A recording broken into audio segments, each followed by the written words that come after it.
Now, I mentioned that when the podocyte is lost, it falls off the basement membrane and gets washed downstream, and that we can detect podocytes in the urine. Here's an example of that. So this is urine obtained from a patient who has active glomerular disease. We can actually stain for the presence of these cells in the urine. There are specific markers that tell us, yep, that's a podocyte. And so we can actually count podocytes in the urine. And what we find is that, we'll take FSGS as an example here. When FSGS is active, when proteinuria is abundant, then the number of podocytes that can be identified in the urine is up. If you take that same patient who may, in some cases, undergo spontaneous remission or remission with treatment, there is a decrease in the number of podocytes in the urine of the same patient. So there's potentially a correlation between podocyte number in the urine and the activity of disease. Now, by itself, this might or may not be useful as a clinical diagnostic tool, but we think that because podocytes wash downstream, we may also be able to, without biopsying the patient, be able to look in the urine and learn something about the molecular defects that may be causing the disease. And so this is one of those areas that there's a lot of active kind of translational work being done in right now. So from a clinical perspective, we should be asking some of these questions. What can we do to prevent podocyte death and loss? And can we use urinary markers to diagnose or follow the activity of disease? And as I said, some of these things are being looked at now. A second implication of the fact that the podocyte doesn't have the capacity to renew itself is the problem that you might imagine could occur with aging. So it's really interesting. If you look at end-stage kidney disease and the incidence of end-stage kidney disease, what you find is that losing one's kidneys is really rare in the pediatric population, but increases dramatically as we age. And the only reason this goes down is that we don't dialyze often, or patients choose not to dialyze when they're very elderly. But what we see is that as one ages, the incidence of end-stage kidney disease increases dramatically. And so really, glomerular disease is a disease mostly of the elderly. And it strikes 1 in 500 elderly. It's a really common problem. So the question is, why? And what we found, and this has been looked at in humans as well as in, again, aging rats. The NIH actually keeps a colony of rats that they age for several years, and we've studied them. And what we find is that the number of podocytes per unit filter, per unit glomerulus, decreases with age. So why do the podocytes become depleted with age? I don't think we know for sure the answer to this question. It may be that just out of normal wear and tear they fall off, and because they can't replicate, they eventually get depleted. But it also may be that, for example, that these cells accumulate injury over a lifetime. These are cells that are being constantly bathed in blood and toxins that are carried in the blood, and may accumulate actually genetic abnormalities over a person's lifetime that ultimately result in the podocyte failing. It's kind of like cancer. Many of you may be familiar with this concept of a two-hit hypothesis. We may be born predisposed with some genetic abnormality that by itself doesn't cause cancer, but then something else comes along. A virus, I heard somebody ask about viruses today, toxins, high blood pressure that causes some abnormality, but these ultimately result in more or accumulating genetic abnormalities that when they occur in the right combination ultimately result in the podocyte dying or malfunctioning such that they eventually fall off. So aging is actually a good model to study the abnormalities of the podocyte. Okay, so I've talked so far about things that result in the podocyte dying. Now, not all podocytes die with injury, and some of them undergo kind of a reversible process, which we call podocyte effacement, and I'm going to describe that to you in some detail now. One thing we know is that proteinuria is always associated with effacement, and effacement is a change in the structure of the cell itself from this kind of octopus-like structure to a more typical kind of rounded up cell. And this is a picture of what that looks like. So here what you should imagine is that we're standing in the center of the capillary, in the capillary lumen, and we're looking up toward the walls of the capillary. And we've stripped off the wall, we've stripped off the basement membrane, and what we're left with is looking at the soul of the podocyte. Okay? And in a normal situation, again, what you see are these interdigitating finger-like structures that are wrapping themselves around the capillary. That's the normal state. And it's through these intercellular junctions, these spaces between the cells, that filtration is thought to take place. Okay? So if there's an abnormality of that intercellular junction, it's thought, then protein can move across the filter, and we see protein in the urine and the nephrotic syndrome. When the podocyte gets injured, the podocyte changes. It actually very dramatically changes its shape, such that there's actually kind of a retraction of these finger-like processes until you get something like this. And this happens very rapidly.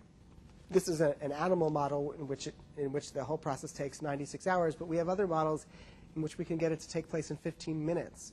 So the cell has the capacity to move and has the capacity to rearrange itself, both to become abnormal and also to restore itself to normal. So, for example, in minimal change disease, that's often steroid responsive, what you would call steroid responsive nephrotic syndrome in the kid, what one sees is a change from this normal situation to this situation. And when you treat that steroid responsive kid with steroids, you move back in this direction, and filtration is restored. So that's what's really happening in minimal change disease. And the reason it's called minimal change is that if you look under the microscope with a normal light microscope, you actually see nothing abnormal, as one of the earlier speakers mentioned today. It's not until you look with an electron microscope at very high magnification that you can actually see the abnormality. We've said that effacement occurs with injury. We said that effacement is associated with proteinuria. These are the questions we might want to ask. By what mechanisms, what cellular mechanisms, are effacement and proteinuria interrelated? Are the abnormalities in these mechanisms associated with disease? So you can imagine the cell is a really complex thing. By studying the abnormalities that result in effacement and proteinuria, will we uncover mechanisms that ultimately are responsible for the diseases that our kids and our adults are facing? And if we understand these abnormalities, these pathological mechanisms, will they be clinically useful? And the hope is yes, but obviously we don't know yet. So I mentioned to you that we were looking from a different perspective. We were looking from down here, looking in this direction before. Now we're looking in cross-section. Again, very high magnification. This is the endothelial cell. This is the basement membrane. These are cross-sections of those interdigitating foot processes. Okay? And you can see there's this little bar that sits between the foot processes. And that's been called over the decades the slit diaphragm. Right now, I'd like to call it just the intercellular junction, the proteins that sit and hold these cells together. Okay? And it's thought that this whole structure makes up the filter of the kidney, and each of these three layers is important in making the filter. But from a clinical perspective, the majority of glomerular disease results, or proteinuria results, when there's an abnormality right here at this intercellular junction. So there's been a lot of attention focused by scientists on that particular structure. And just about 7 years ago now, this field kind of broke open for the first time. And that occurred when this protein nephrin was identified by Carl Tryggvason and his group in Finland. This is a protein that is mutated and actually absent in patients who are born, kids who are born with what's called congenital nephrotic syndrome of the Finnish type. This is a congenital abnormality. The slit diaphragm never forms, and these kids actually have proteinuria in utero still.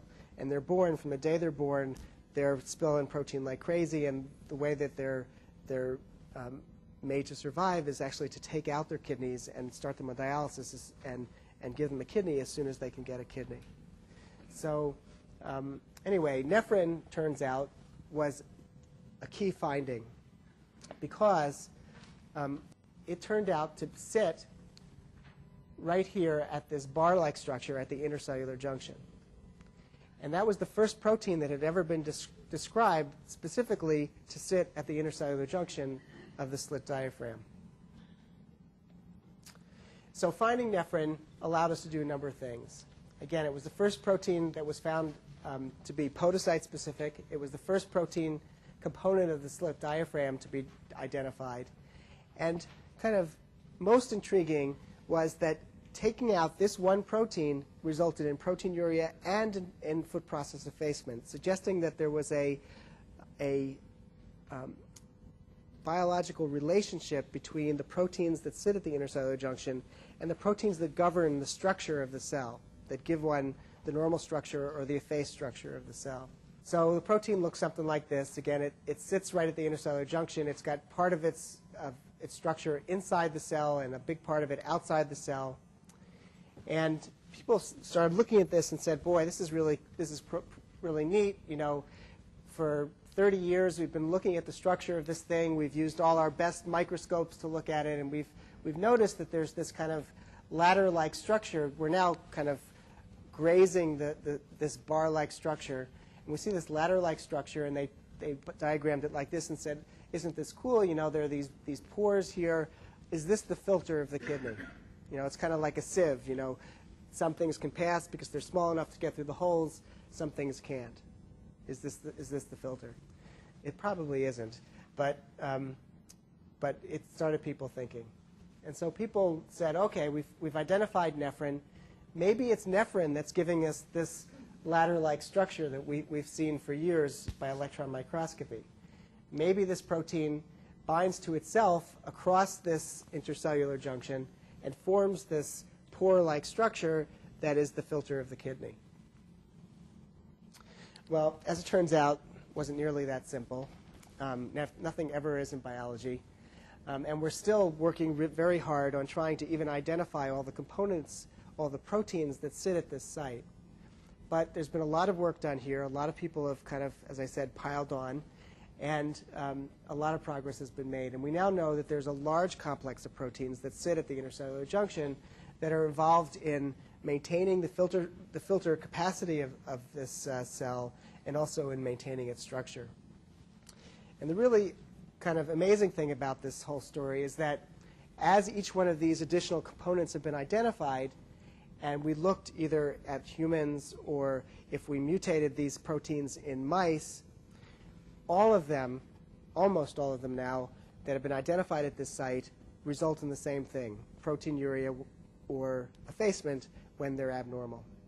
Okay, so again, we think that by really investigating in detail what's there and how they fit together and how they work, we will start to understand better how the normal filtration capacity of this cell is maintained, and hopefully we'll be able to identify additional disease subtypes and potentially therapies that will allow us to start to take care of these patients. One example of clinical application. It turns out that at this point we know that there are at least 3 human genes that are mutated that cause the histopathologic picture of FSGS.